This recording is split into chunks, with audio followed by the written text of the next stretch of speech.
নেত্রকোনা শহরের যে পৌর এলাকার যে বড় বাজার রয়েছে এবং এই ব্যবসায়ী প্রতিষ্ঠান সবগুলো এই বড় বাজারের এই শালতি গলি যেটি রয়েছে, শালতি রেস্টুরেন্টের গলির সামনে দিয়ে এখানে যে উত্তম মজুমদারের যে প্লাস্টিকের দোকান রয়েছিল ব্যবসা প্রতিষ্ঠান, সেই প্লাস্টিকের ব্যবসা প্রতিষ্ঠান থেকে আসলে আগুনের সূত্রপাত হয়েছে এবং এরপর থেকে একে একে 4টি দোকান একদম যে মজুমদার ইলেকট্রনিক্স দোকান পর্যন্ত এসেছে একটি মানে একে একে, এবং পাশাপাশি সবগুলো দোকান হচ্ছে একটার সাথে আরেকটা লাগোয়া, এই জন্যেই এই 4টি দোকান একেবারে পুড়ে গিয়েছে। তো এর মাঝেই যে আমরা যেটি দেখেছি যে ফায়ার সার্ভিসের কর্মীরা খবর পেয়ে তাড়াতাড়ি তারা মোট 5টি ফায়ার সার্ভিসের ইউনিট এসে আগুন নিয়ন্ত্রণে আনার চেষ্টা করছে।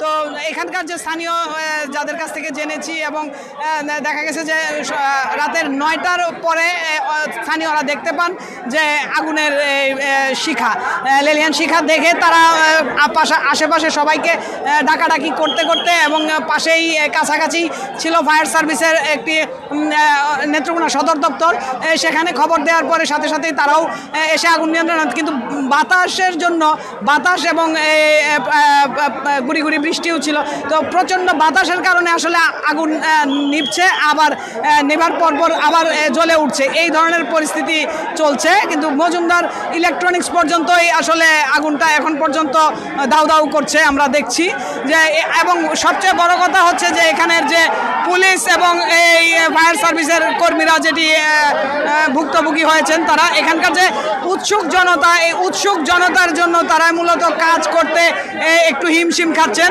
কারণ এই উৎসুক জনতার কাছাকাছি পানির ব্যবস্থা থাকতো তাহলে হয়তো আরেকটু দ্রুত হতে পারতো। এবং এমন ভয়ানক, এখানে দেখা গেছে যে উত্তরা ব্যাংক আছে, এই শালতি একটি অনেক বড় রেস্টুরেন্ট যেখানে কমিউনিটি সেন্টার, মানে বিবাহ থেকে শুরু করে সকল ধরনের অনুষ্ঠান দিয়ে হয়, বড় বড় এই মিটিং থেকে শুরু করে বড় বড় অনুষ্ঠানগুলো হয়, এই সব কিছু এই শালতি রেস্টুরেন্টে হয়। তো এই রেস্টুরেন্টের কাছেই আগুনের দেখা যায় যে আগুনের স্পর্শ করছে, এরকম পরিস্থিতি মনে হচ্ছে। তো সবচেয়ে বড় কথা হচ্ছে যে মানুষের যে মানে উৎসুক জনতা যে এই ভিড়টা করছে, এটার জন্য দেখা গেছে যে তারা কিছুটা ব্যাহত হচ্ছেন। এখানে স্থানীয় যারা আছেন তারা সবাই এই মানে চেষ্টা করছেন যে, এবং বিএনপি এবং অন্যান্য যারা আছেন আমরা দেখছি যে সবাই মিলে আসলে তারাও চেষ্টা করছেন। আমরা যদি একটু জানি যে আগুনটা আসলে কিভাবে আপনারা শুনতে পেয়েছেন, কিভাবে লেগেছিল এবং এখন কি পরিস্থিতিতে আছে। আসসালামু আলাইকুম। আমরা ওই লোকে শুনতে পারলাম যে মজুমদারে আগুন লাগছে।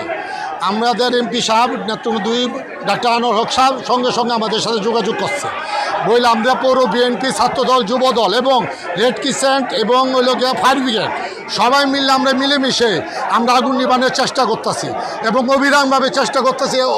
অলরেডি 5টা ঘর পুড়ে গেছে, তারপর আমরা অত্যন্ত চেষ্টা করা নিবানোর জন্য চেষ্টা করতেছি। অলরেডিও একটু নিয়ন্ত্রণে চলে আসছে, আশা করতেছি আমরা কিছুক্ষণের মধ্যে নিয়ন্ত্রণে আসা পড়বে এবং আমরা এমপি মহোদয়ের সাথে যোগাযোগ রাখতেছি। ওকে, আমরা জানছিলাম যে ওনারা স্থানীয়, আপনি একটু বলবেন যে কার ঘর থেকে আগুনটা আসলে লাগছিল, মানে কার না স্থানীয় এখানকার যে দোকানদার, কার ঘর থেকে আগুনটা লাগছিল? সেটা তো ব্যবসায়ী না? আচ্ছা এক মিনিট, আপনি তো ব্যবসায়ী, আগুনটা কার ঘর থেকে লাগছিল, কিভাবে? আগুনটা লেগেছে এই যে আপনার এখানে একটা ফুচকার দোকান আছে, এই ফুচকার দোকানের পাশে প্লাস্টিকের জুতার দোকান আছে এবং খেলনার দোকান আছে, এই খেলনার দোকানগুলো থেকেই প্রাথমিক আগুনের সূত্রপাত।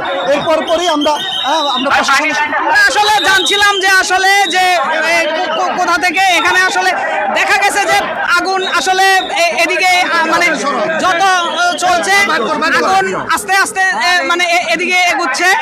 বিষয়টা হচ্ছে যে মানে অর্থাৎ যে মানুষের যে ভিড় এবং মানুষ যে কাজটা করছে তারা হচ্ছে পুরোপুরি যে পানির পাইপগুলো পা দিয়ে পাইপগুলোকে মানে জায়গা দিচ্ছে না, যে কারণে এই পানি বেরিয়ে যাচ্ছে মাঝখানে লিক হয়ে, এই ধরনের একটি পরিস্থিতি সৃষ্টি হয়েছে। অর্থাৎ উৎসুক জনতা যদি এইভাবে ভিড় না করতো, তারা যদি একটু পরিস্থিতি মানে কন্ট্রোলে রাখার জন্য পুলিশ বাহিনীকে এবং ফায়ার সার্ভিসকে সহযোগিতা করতো, আমরা দেখছি যে এখানের যে পুলিশ প্রশাসন, যে সদর উপজেলার যে যিনি আছেন অতিরিক্ত পুলিশ সুপার, আমরা তার কাছে একটু জানতে চাইবো যে আপনারা কিভাবে এই মোকাবেলা করছেন, কতটুকু সময় লাগতে পারে? না, আমরা আসার পর দেখলাম যে অসংখ্য মানুষের ঝামেলা প্রাথমিকভাবে 2টা ইউনিট কাজ করতেছিল। এরপরে আমরা তাৎক্ষণিকভাবে আমাদের কন্ট্রোলের মাধ্যমে সমস্ত ফায়ার সার্ভিসকে খবর দিলাম। এখন পর্যন্ত আমরা যেটা জানতে পেরেছি যে 5 থেকে 6টা ইউনিট অলরেডি কাজ করতেছে। তো প্রায় 1 ঘন্টা 1.5 ঘন্টা 1.5 ঘন্টা হলেও কাজ করতেছে। এখন আসলে আগুন সেভাবে নিয়ন্ত্রণে আসে নাই। তো আশা করা যাচ্ছে যে আরও ঘন্টাখানিক হয়তো লাগবে। ঘন্টাখানিক হয়তো কাজ করলে ফায়ার সার্ভিস যদি নির্বিঘ্নে কাজ করতে পারে, সাধারণ মানুষ যদি সহযোগিতা করে, তাহলে হয়তো এটা নিয়ন্ত্রণে আসবে। ধন্যবাদ। আমরা আসলে জানছিলাম যে এই সাধারণ মূলত যেটি এখানকার যে পুলিশ প্রশাসন অতিরিক্ত পুলিশ সুপার সদল বলছিলেন যে মানুষ যদি সহযোগিতা করে, সাধারণ মানুষ যদি সহযোগিতা করে তাদেরকে, তাহলে হয়তো এই যে আগুনের পরিস্থিতি এটি আরেকটু দ্রুততার সাথে তারা থামাতে পারবেন, থামাতে চেষ্টা করছেন। এখন পর্যন্ত 2 ঘন্টা ধরে তারা চেষ্টা চালিয়েছেন, কিন্তু আশপাশের মানুষ যদি একটু সহযোগিতা করে, তারা ভিড় না করে জায়গাটা ছেড়ে দেয়, পরিষ্কার থাকে, তাহলে এই দ্রুত আগুনটা নিভে যাবে বলে তারা মনে করছেন। তো নেত্রকোনা এই শহরের যে পৌর এলাকার যে এই অগ্নিকাণ্ডের ঘটনা, এই ছিল আমার কাছে সর্বশেষ।